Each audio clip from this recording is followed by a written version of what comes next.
Polybuild is a pretty useful tool,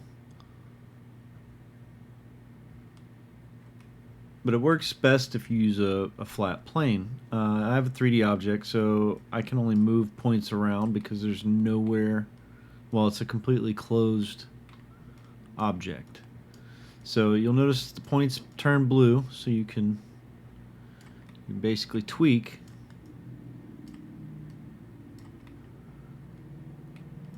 those points. Now, if you shift click on a point or an object, like you can get the whole face as well. If you shift click on it, you'll remove it, right? You can do that with points as well. So notice how when you're pressing shift, it'll turn red. That means you can remove it. Right? Now, when you just have an open piece of geometry, you can grab an open edge and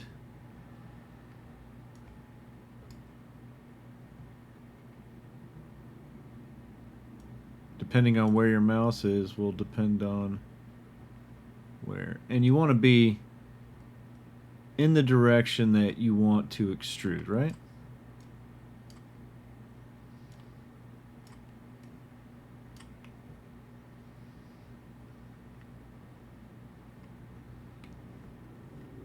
Polybuild.